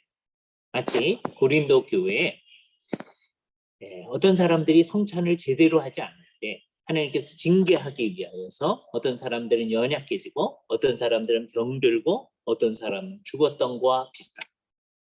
그때 연약해진 사람들, 그다음에 병든 사람들, 이 사람들 주께서 징계하신 거니까 하나님의 백성으로 생각한 거죠. 그래서 그 기회를 딱 통하여서 회개를 하고 제대로 가도록 하시는 거잖아요. 그러니까 그 사람들이 구원 못 받은 사람이라고 얘기할 수 없잖아요. 그죠? 죽은 사람도 마찬가지인 거예요. 그러니까 이 경우에도 이 사람들이 그 구원 못 받은 사람이다라고 단언해낼 수 있는 게 아니죠. 그렇게까지 해서라도 우리 공동체 안에 계신 성령님을 무시하는 것은 큰 죄이다라고 하는 것을 분명히 보여주고요. 마음속에 이 생각을 해야 됩니다. 여기까지 드린 말씀이 교회 공동체 가운데 구속사적으로 임재해 계신 성령이에요. 그래서 여기서 이제 우리를 개혁파라고 하는데요. 개혁파는 성령님의 임재가 없으면 개혁파가 아닙니다. 그러니까 개혁파는 항상 성령을 가장 강조합니다. 예? 그러니까 주변에 어떤 사람들이 가끔가다 이상한 얘기를 합니다. 개혁파는 성경을 가르치는 건 잘하는 것 같은데 성령을 좀 무시하는 것 같다. 그래 본 일이 없어요. 성령 없이는 우리가 살아갈 수가 없는 거예요. 성령님이 임재해 있어야 우리가 존재하는 거예요. 우리가 교회인 거예요. 그죠? 근데 성령님이 우리 가운데 계시다라고 하면 이제 그 다음에 우리한테 매우 중요한 게 어떻게 하냐면 성령님이 인도에 가시는 대로 살아가요. 교회 공동체에 이제 어떻게 움직여 가는 거예요? 성령님이 인도하시는 대로 하는 거예요. 그죠? 성령님이 인도하시는 대로 하는데 예를 들자면 사도행전 6장을 보세요. 사도행전 6장에 보면 성령님이 교회 공동체 가운데 있다는 걸 인정합니다. 그리고 성령으로 충만해요. 그리고 전도도 많이 된 교회예요. 그런데도 문제가 있더라고요. 예? 여기서 재미있는 현상. 성령님이 우리 안에 있어도 문제는 일어난다. 이게 문제가 일어나는 걸 무서워하면 안 돼요. 그렇죠? 그 문제가 일어날 때는 어떻게 해야 되냐 생각해야 돼요. 사도행전 6장의 문제는 어떤 거였느냐? 그때 제자가 더 많아졌어요. 점점 많아졌어요. 문제가 일어나. 제자가 많아진 건 좋은 거잖아요. 근데 이게 제자가 많아지는 건 성령님이 함께 하셔서 일어난 일이에요. 그래 어떻게 되느냐? 헬라파 유대인들이 자기들의 과부들이 매일의 구제에 빠짐으로 히브리파 사람을 원망했다라는 문제가 나타나요. 그죠? 여기서 우리는 예루살렘 교회의 구성원이 두 종류가 있었다라는 걸 알게 됐네요. 하나는 소위 히브리파, 그러니까 히브류 유대인들이 있고, 이거는 예루살렘에 사는 주민들의 구성원이기도 해요. 또는 한 종류는 그릭주가 있는. 이 그릭주는 주로 히람 말을 하는 유대인. 이건 사도행전 2장에서도 잘 나타나고 있었어요. 아까 이 히브리파 유대인들은 어떤 사람들이냐? 계속해서 여기서 살던 사람들. 그래서 이 사람들은 아람어를 주로 사용하는 거예요. 말할 때 예수님처럼 예수님의 제자들처럼 아라마익을 사용해요. 그런데 헬라파 유대인들은 이게 어떤 사람들이냐? 주로 말할 때 히라버가 더 익숙해. 여기 와서 하니까 아람어도 좀 할 수는 있고 히브리어도 하긴 하지만 히라버가 아주 익숙한 사람들이에요. 그리고 오랫동안 바깥에 나갔다가 지금 다시 들어온 사람들. 이 사람들은 어쩌면 오순절 성령 갈림 사건 때문에 이 신약교회에 속하여서 다시 안 나가고 여기서 계속 살기로 한 사람들이 가능성이 커요. 그러니까 이 사람들이 좀 더 가난했을 가능성이 큽니다. 왜? 잠시 있으려고 하다가 이제 계속 살아야 되니까. 이 사람들이 여기 뿌리를 내리고 사는 사람들이에요. 근데 여기 뿌리를 내리고 사는 사람들이 그들 중에 일부 이 과부. 오늘날은 과부가 뭐 부자도 많습니다. 근데 옛날에는 과부가 됐다. 그러면 경제력이 없는 거거든요. 그러면 어떻게 되느냐? 그 공동체가 돌봐야 돼. 그죠? 공동체가 무슨 돈이 있어서 돌봐요? 아까 각자가 다 같이 있으면 내고 집에 있으면 내고 다 필요 없으니까 이거 냅니다. 자발적으로 내는 거예요. 그러니까 교회 공동체는 사유재산을 분명히 인정하고 다음에 자발적으로 내는 것으로서 가난한 사람들을 돌아봄으로써 소위 부의 재분배가 이루어지도록 하는 아주 놀라운 거죠. 그런데 그 속에서 이제 나중에 얘기는 하지만 자꾸 받다 보면요. 맨 처음에는 감사하다 그러더니 나중에는 왜 이것밖에 안 줍니까? 이렇게 되거든요. 예? 재난지원금 왜 전체 다 줘야지 왜 이것밖에 안 줍니까? 왜 나는 안 줍니까? 뭐 이런 일 안 거 똑같은 거예요. 맨 처음엔 감사하다 그러더니 막 그거 똑같은 거예요. 이게 이제 소위 복지병이라는 건데 교회는 복지병이 들 수가 없어요. 왜냐하면 이러면서 동시에 뭘 얘기하냐면 일하기 싫거든 먹지도 말아라 이렇게 가르치거든요. 그럼 그 얘기 들으면서 조금 줘놓고서는 되게 생색내네 기분 나빠서 이제 안 옵니다. 이런 사람 없는 거예요. 교회 공동체는 어떻게 하는 거예요? 그렇죠. 내가 열심히 일해가지고 이제 나는 내 먹을 건 내가 마련할 수 있습니다. 자기가 일해가지고 그리고 그 사람이 또 많이 내는 거야. 이거 또 딴 사람에게 주십시오. 그런 거예요. 그래서 이제 나중에는 교회 공동체 안에는 우리는 이제 필요 없고요. 이제 바깥에 있는 사람들한테 줘야 되는 거죠. 여기 이제 나 교회론에서 이제 공부할 겁니다. 그런데 이 히브리파 유대인들은 늘 과부가 있으면 매일 구제를 해줘요. 이 사람들은 이제 밥을 매일 갖다 주는 거예요. 근데 이 헬라파 사람들한테는 그게 안 가는 거예요. 그러니까 이게 문제다라고 하는 여론이 형성됩니다. 이 사람들에게도 줘야지. 문제가 있고 그거에 대해서 어떻게 해결해야 된다는 여론이 형성되어져요. 자, 그럴 때 이제 어떻게 해야 되냐? 2절 12사도가 모든 제자를 불러 이르되 그 당시에 예루살렘에 사는 모든 제자를 다 부른 거 아닐 거예요. 그렇게 부르려면요 한 8,000명이 한꺼번에 모여야 됩니다. 그렇잖아요. 3,000명 회개하고 또 5,000명 회개하고 그랬으니 120명 맨 처음에 있었고, 예?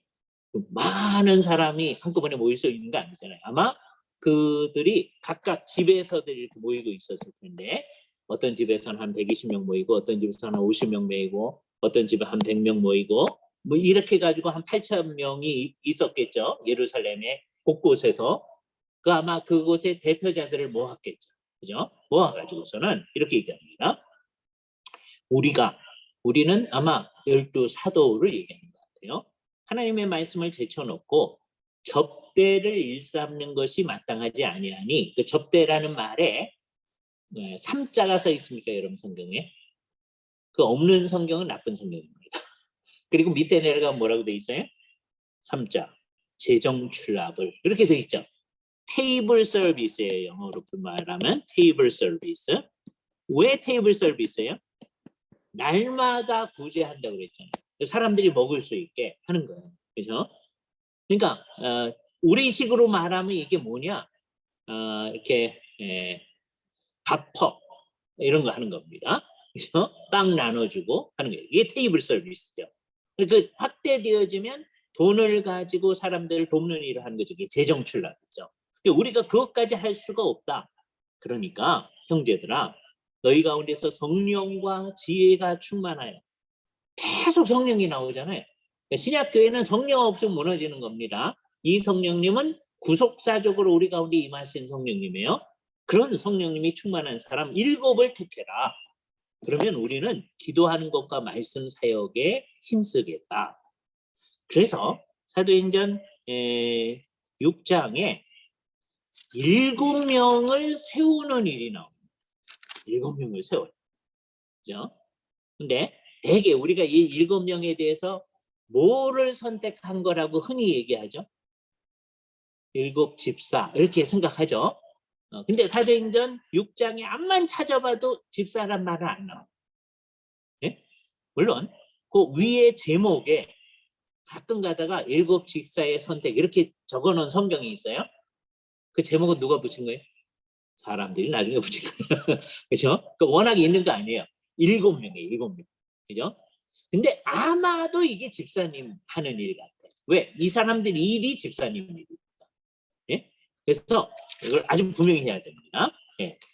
물론 이제 얘기가 나왔으니까 저 뒤에 사도행전 저 뒷부분에 가보면 여러분 성경이 좋은 성경인지 나쁜 성경인지 알아보는 이제 일이기도 한데요. 나중에 무슨 일이 있느냐 하면 빌립에 관한 얘기가 나옵니다. 그렇죠? 빌립에 관한 얘기가 나오는데 빌립에 대해서 뭐라고 얘기를 하느냐 하면 7 집사 중에 하나인 빌립의 집에 들어갔더니 라는 말이 나옵니다. 그럼 7 집사라는 말이 있네요. 그런데 여러분 성경이 이제 어떻게 되어 있는지를 잘 봐야 되는 거예요. 좋은 성경은 7이라는 말은 다른 글자하고 똑같은 글자로 써 있어야 되고, 그다음에 집사라는 말은 조그만 글자로 써 있어야 되거든요. 그렇게 된 성경은 좋은 성경입니다.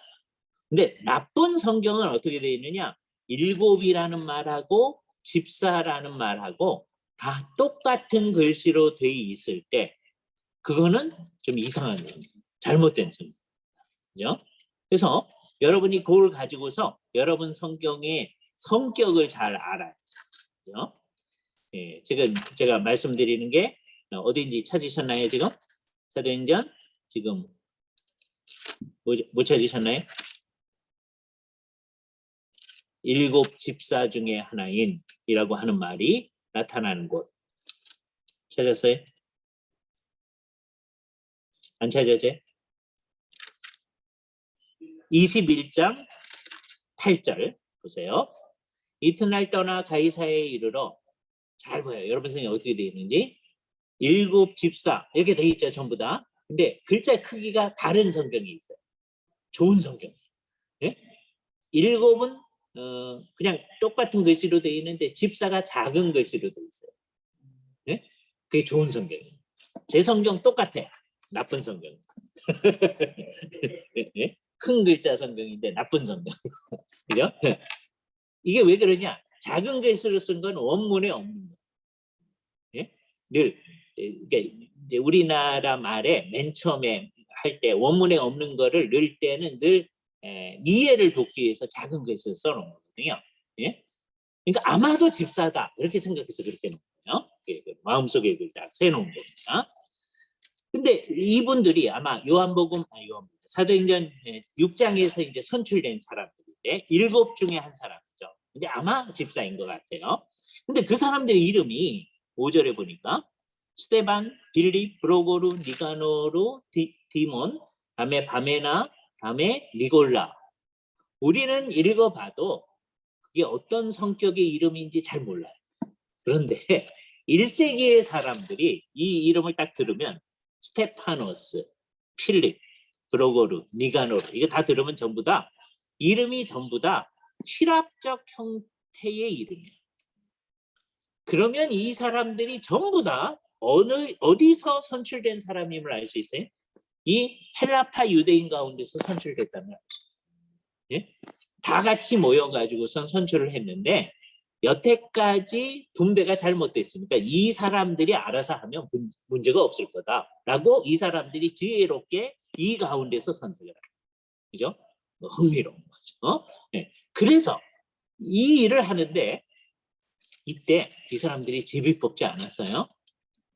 아주 중요한 거예요. 신약교회는 이제 어떻게 하는 거예요? 백성들, 교인들이 선출하는 거다. 사도가 원칙을 정해줍니다. 사도의 원칙은 계속 성경에 있어요. 그래서 교회 공동체는 이제 어떻게 하는 거냐? 성경에 나타난 사도적 원칙에 근거해서 모든 교인들이 선출을 하는 거예요.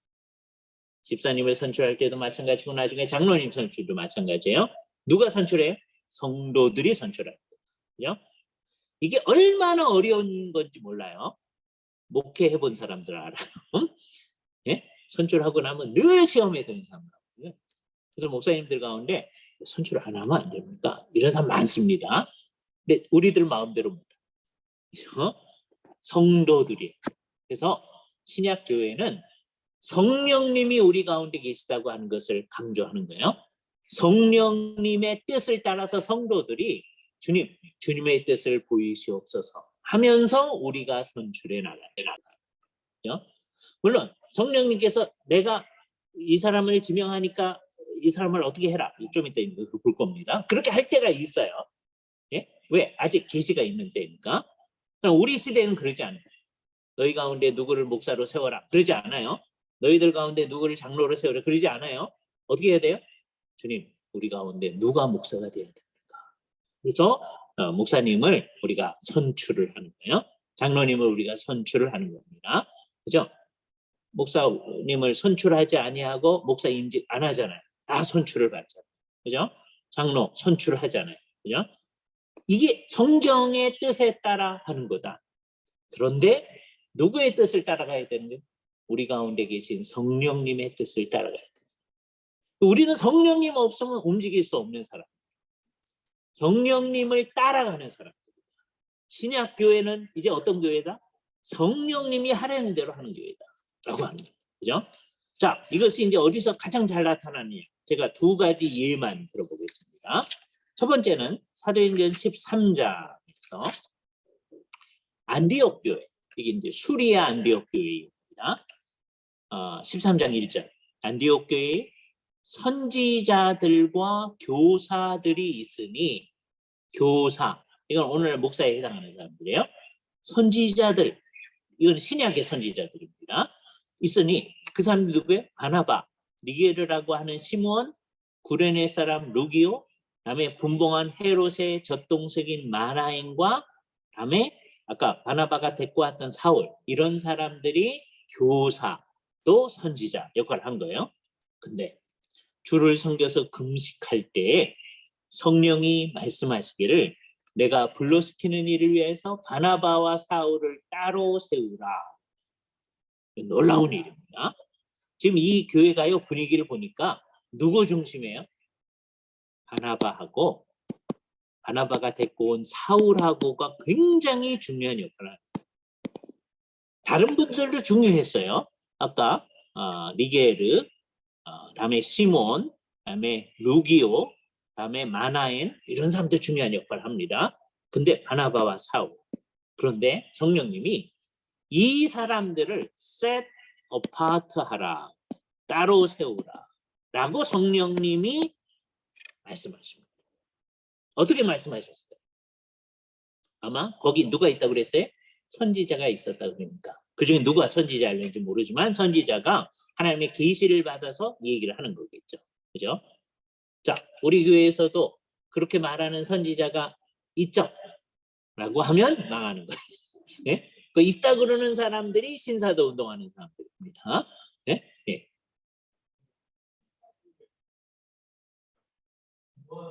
기도하는 중에 이 사람들을 따로 세우라 라고 합니다. 오늘날은 그런 거 없다니까. 전혀 없다. 예? 예. 그렇게 하면 안 된다. 그렇죠? 어떻게는 얘기할 수 있어요? 내가 기도하는 중에 이런 마음이 들었습니다.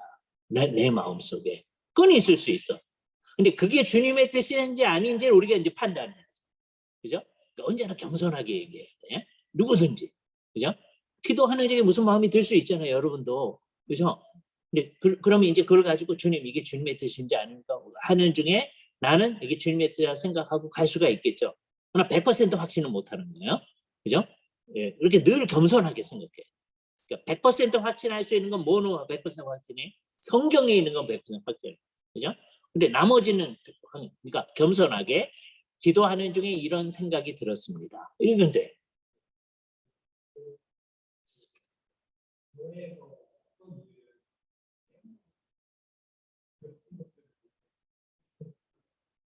그 앞부분을 못 들었어. 교회에서. 그런 분들이 있어요. 우리 주변에. 그러니까 우리는 이제 아주 분명히 하는 거예요. 그런 건 없는 거다. 예? 그런 건 안 된다. 왜? 요한계시록까지 아까 얘기했잖아요. 그래서 아까 처음 얘기하기를 계시는 이제 끝났다. 예? 이때는 아직 계시가 안 끝난 거예요. 그래서 바나바와 사울을 따로 세우라. 이게 가능했어요. 좀 이따가도 비슷한 얘기를 할 겁니다. 그때는 가능해요. 왜? 그때는 계시가 되는 시대입니다. 그러나 요한계시록까지가 다 기록되고 나면 이제 뭐는 끝났어요? 계시는 끝난 거예요. 언제까지 끝난 거예요? 예수님이 다시 오실 때까지는 새로운 계시가 있지 않냐. 그러니까 이 시대에 예언을 한다. 그러면 안 돼요. 그죠?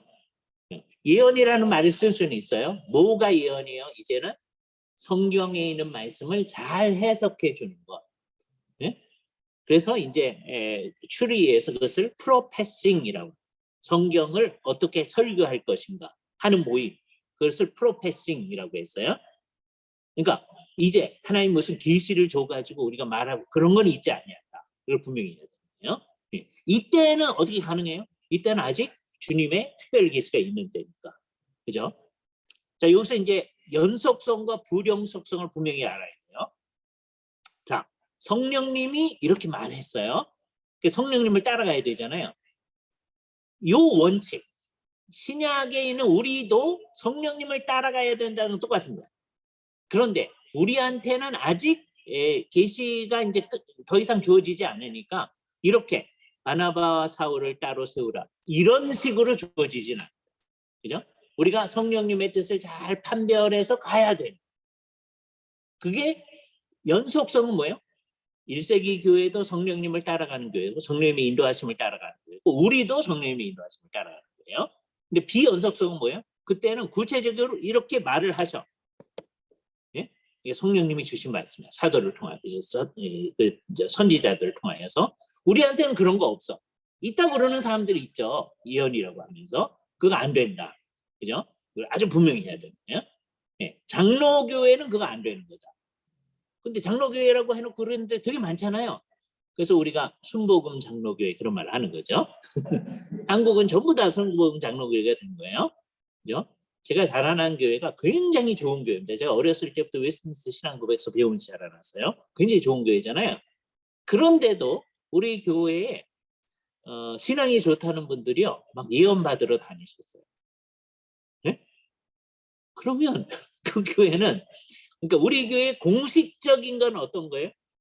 이제 예언은 끝났다, 없다, 그런 거예요. 웨스트민스터 신앙고백서 제1장이 그거예요. 이제 과거에 주시던 계시의 방식은 그쳐졌다. 예수님이 다시 할 때까지. 제가 그거 배우면서 자라났다니까요. 그걸 가르치는 교회예요. 근데 우리 교회 성도들은 그거에 충실하지 않아. 예?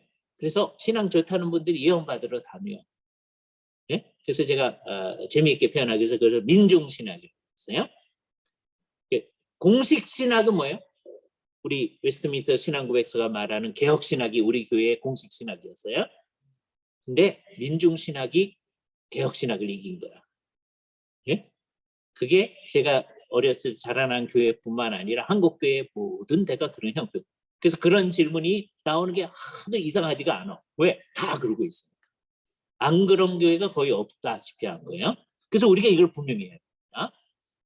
이걸 분명히 할 때 뭘 분명히 해야 되냐?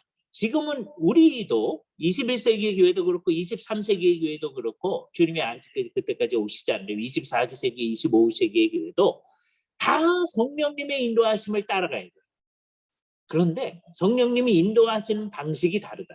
이때는 성령님이 선지자들 통하여서 얘를 따로 세우라 그러는 거고, 그죠? 이제는 그런 식으로 하지 아니하고 교회 공동체가 하나님의 뜻을 잘 분별을 해가지고 이게 주님의 뜻인 줄 알고 따라 나가는 방식을 하는 거죠. 그죠? 그래서 이걸 아주 분명히 해야 돼요. 그러니까 공통점은 분명한 거예요. 누가 없이는 우리 움직일 수 없어요. 성령님 없이는 1세기 교회가 못 움직이듯이 21세기 우리 교회도 움직이면 안 돼요. 근데 움직이죠, 다. 다 성령님을 무시하고 사는 거죠. 스스로도 생각해야 되고 교회적으로도 생각해야 됩니다.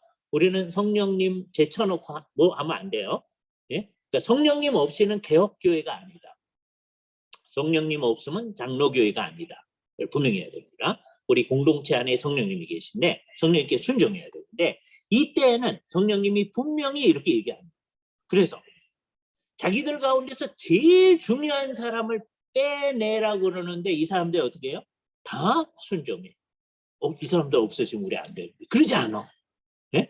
성령님께서 알아서 하실 거니까. 그래서 금식하고 기도하여 두 사람에게 안수하여 보냈다라고 얘기했어요. 이게 임직식이 아니에요. 이 사람들이 이미 사역하시던 분들이니까 이 사람들에게 하나님께서 이때 안수의 의미는 성령님의 특별한 은혜가 있기를 바라는 거예요. 예? 그 우리도 막 안수해도 되죠? 그렇지 않다. 우리는 이 시대가 아니니까. 그래서 우리는 안수 같은 거를 될 수 있는 대로 안 하는 겁니다. 그죠? 그걸 잘 생각을 해야 돼요. 물론 이제 한국 교회는 주로 하죠. 두 종류의 사람들이 안수를 합니다. 한 종류의 사람들을 이제 소위 신령한 목사님이라는 분들이 자꾸만 안수하려고 그러고요. 그다음에 이제 하나는 이제 선교 운동 같은 데서 이제 은혜를 받으신 분들이에요. 여기는 좀 더 민주화돼 가지고 신령한 목사님들만 안수하는 게 아니라 그래서 어떤 분을 우리가 미국으로 이제 이 사람 이제 보낼 때 온 교회 다 나오라. 교인들 다 이 사람 어깨 위에 손 얹고 다 해가지고 다 안수해서 하려고 그러는 거예요. 다 똑같은 생각이야. 그런 거 하면 안 돼. 기도 열심히 해야 돼. 그렇죠? 보낼 때만 기도하지 말고 가 있는 동안에도 기도해야 돼요. 예? 근데 그걸 꼭 이게 손 얹고 기도해야 된다. 그러면 안 돼요. 그렇죠? 그게 이제 나타낼 수 있는 문제가 뭔지는 나중에 또 공부를 할 겁니다. 자, 그래서 이제 이분들은 그렇게 해서 보냈다. 그래서 소위 제1차 전도 여행이 시작되죠. 그죠? 그러니까 성령님이 인도하시는 대로 가는 거예요. 그죠? 그런데 성령님이 이렇게 인도해 가시는데도 이때는 그 말씀이 이렇게 인도하는 게 분명한데도 모든 게 다 잘 되는 거 아닙니다. 가서 막 맞기도 하고요. 죽을 뻔하기도 하고 다 그런 겁니다. 그걸 잘 의식해야 돼요. 성령님이 인도해도 그런 게 있다라고 하는 거예요. 또 이렇게 가 나가다가 어느 지역으로 가려고 하는데 막 잘 안 되기도 하고 하는 일도 막 있는 거예요. 예를 들어서 16장 6절 중요한 예? 성령이 아시아에서 말씀을 전하지 못하게 하시거늘 이건 독특한 거죠. 예? 성령이 못하게 했다. 이 상황은 우리 상황하고 비슷한 겁니다. 여기 전하지 말아라. 성령님이 얘기한 거 아니에요. 아까 이 경우에는 바나바 바울을 따로 세워라 이렇게 얘기했잖아요. 근데 여기서는 그게 아니고 이게 잘 안 되는 거예요. 그래서 근데 이게 성령님이 하시는 거다라고 깨달아가지고 그들이 부르기아와 갈라디아 땅으로 다녀가서 무시아 앞에 이르러서 비두니아 지역으로 가려고 하는데 소아시아에서도 안 돼가지고 비두니아 지역으로 가려고 하는데 그렇게 애를 쓰는데 예수의 영이 허락하지 아니하는지라. 요 예수의 영도 성령님이라고 보는 게 제일 좋은 해석입니다. 해석이 두 가지가 있어요. 성령님이라고 보는 해석이 있고 이 예수의 영이 예수님의 영이라고 따로 보시는 분이 있어요. 우리 박형령 교수님은 그렇게 보세요. 그죠? 둘 다 있을 수 있는 견해다. 근데 성령님으로 보는 게 더 나은 것 같아요. 선생님의 얘기를 뒤집어가지고 얘기해서 미안하긴 한데, 예? 그러니까 이제 학생 때서부터 그거 암만 해도 이상한 거예요. 예. 그래가지고, 예. 요 성령님 같아요. 그죠? 그래가지고, 무시아를 지나 드로아로 내려갔어요. 근데 거기서 밤에 환상이, 비전이 보여요. 요 비전이, 밤에 보이는 이 비전이 하나님께서 보여주는 비전이야. 뭔가가 보이는 거예요. 자, 그러면 이 시대에는 이거 하나님이 보여주는 거죠. 그러니까 우리도 하나님께서 성령님으로 말미암아 뭘 보여줄 수 있죠. 그러면 안 된다. 그렇죠? 예. 그런 일이 있을 수는 있어요. 그러니까 여러분들은 그것을 그냥 참조로 하면서 하나님이 주신 계시라고 생각하면 안 돼요. 그걸 생각하면서 이건 무슨 뜻일까? 이렇게 생각을 해봐야 돼요. 그런 일이 있을 수 있지만 그게 계시라고 생각하면 안 돼요. 우리한테는 뭐가 없어요? 계시가 없다. 이거 분명해요. 이런 뭐 보는 거 있을 수가 있어요. 여러분한테 종교적 경험 같은 게 있을 수 있어요. 특별히 이런 거 있을 수 있습니다. 이슬람권에서요. 그 이슬람 사람들한테 너 어디로 가면 어떤 사람이 있으니까 그 사람한테 가라. 그 사람이 꿈속에 무슨 얘기를 듣든지 그래서 비전이 나타나는지 할 수가 있어요. 그래서 이제 선교사를 만나가지고선 예수님에 대해서 듣고 예수를 믿었어. 이때 말을 제대로 해야 되는 거예요. 그런 종교적 경험을 계시라고 아마. 예? 그런 경험을 통하여서 이 사람이 예수 믿은 건 누구 때문이에요? 복음 때문에. 선교사가 전하는 복음 때문이지. 예? 그 비전 때문에 예수 믿는 거 아니에요. 그러면 예수님께서 맨날 꿈속에 나타나가지고 너 예수 믿어라. 그러면 되잖아요. 주님께서는 그런 식으로 하기를 원치 않으셨다. 왜 애써서 선교사들이 가요? 그죠? 이걸 분명히 해야 돼요. 우리 시대에는 하나님께서 그런 식으로 계시를 안 하신다. 이걸 분명히 해야 돼요. 그러니까 여러분이 이걸 정말 믿으셔야 되고 이거 고민을 많이 하셔야 됩니다. 많이 하셔야 되고 도무지 여기에 나는 그래도 오늘날도 하나님이 이런 식으로 계시하는 것 같습니다. 라고 생각이 되면 장로교 목사는 되면 순복음교회로 가서요. 거기서 이제 목사가 되든지 이걸 허용하는 다른 교단들이 있어요. 거기 가서는 안 그러면 어떻게 되느냐? 합신측 목사가 되고 합신측은 허용하지 않는 데거든요. 그런데 지금 그런 거 있다고 하는 합신측 목사 있어요. 많아요. 뭐 하는 거예요, 우리가? 41년 역사를 다 뒤집는 겁니다. 통계로 따지면 그 있다고 하는 합신 목사가 더 많을 수도 있어요. 예? 이거 없다고 하는 합신 목사가 더 적을 수도 있습니다. 우리가 오늘 우리 선생님들의 가르침을 굉장히 중요하다고 얘기했는데 사실은 실제적으로 박윤선 목사님 이제는 없다 분명히 하신 거거든요. 근데 박윤선 목사님을 존중한다고 하면서 이건 뭐 박윤선 목사님 중요한 게 아니라 개혁파는 늘 그래요. 예? 그런데 우리 개혁신학을 한다고 그러고 박윤선 목사님 존경한다고 하면서 실질적으로는 계속 그렇게 한다면 우리는 박윤선 목사님의 등에 칼을 꽂는 거다. 개혁자들의 등에 칼을 꽂는 거다. 하나님의 계시를 안 믿는 거다. 계시는 요한계시록이 끝나면서 더 이상 새로운 계시는 없다고 분명히 얘기해요. 그러나 이제 성령님이 우리를 말씀을 사용하셔서 인도하시는 일은 분명히 있어서 우리로 하여금 말씀에 근거해서 성령님을 따라가도록 하셨고 만일에 성령님을 안 따라가면 우리는 예수 믿는 사람도 아니고 개혁파도 아니고 합신 사람도 아니다. 그러니까 우리에게 제일 중요한 건 누구예요? 성령님이시다. 근데 성령님이 우리를 인도해 가시는 방식이 이제는 다르다라고 하는 거예요. 그래서 마지막으로 이 말은 딱 기억해 놔야 됩니다. 이 말을 가장 잘 강조하신 분이 우리 박윤수 목사. 개혁파를 한국당에서 가장 강조하시네요. 사도 시대하고 교회 시대를 아주 분명히 이건 박윤선 목사님이 처음 만든 말이 아니고 이거는 모든 개혁파적인 사람들이 강조하고요. 사도 시대에는요, 사도적 이적이 있는 거예요. 교회 시대에도 이적은 있어요. 병든 사람도 낫게 하고 하실 수 있습니다. 그러나 그거는 다 뭐로 일어나는 거예요? 우리의 기도에 대한 응답으로 일어나는 거예요. 사도 시대에도 모든 병을 고치지는 않지만 하나님께서 상당히 많은 병을 고쳐주실 수가 있습니다. 그래서 그것이 표가 되어진 거예요. 그러나 우리가 복음을 전할 때 이 이적이 표가 된다고 얘기한 적은 없다. 우리가 예수를 믿고 사는 동안에 이런 이적이 있을 수가 있어요. 오늘이라도 그런 이적이 있으면 우리는 믿어야 됩니다. 그러나 날이면 날마다 이적이 일어나는 건 아니다 라고 하는 걸 분명히 해요. 그죠? 그래서 이게 차이가 있다. 그죠? 사도 시대에는 사도적 계시가 있는데요. 우리 시대에는 사도적 계시가 따로 있는 게 아니고 사도적 계시가 이제 어떻게 있는 거예요? 사도들이 기록한 성경 말씀, 구약 성경과 신약 성경 말씀이 우리에게 계시다. 우리는 그거에 따라서 이 시대에도 살아간다라고 하는 거예요. 그죠? 지금 그 사도행전 부분에 잘 요약이 되어 있으니까 여러분이 잘 읽어보시고 그 원칙에 따라서 살아갈 수 있도록 합니다. 다음 주에 우리가 에베소서 얘기를 조금 더 하겠어요. 이것도 역시 성령님에 관한 겁니다. 성경은 성령님을 빠지면 아무것도 못합니다. 그렇죠? 에베소서의 교회론 다음 주에 하고 그 다음 주에 요한계시록이 예배에 대해서 뭘 얘기하나 함으로써 우리가 이번 학기 이제 강의를 마치도록 할 것입니다. 같이 기도하시죠. 거룩하신 주님 감사합니다.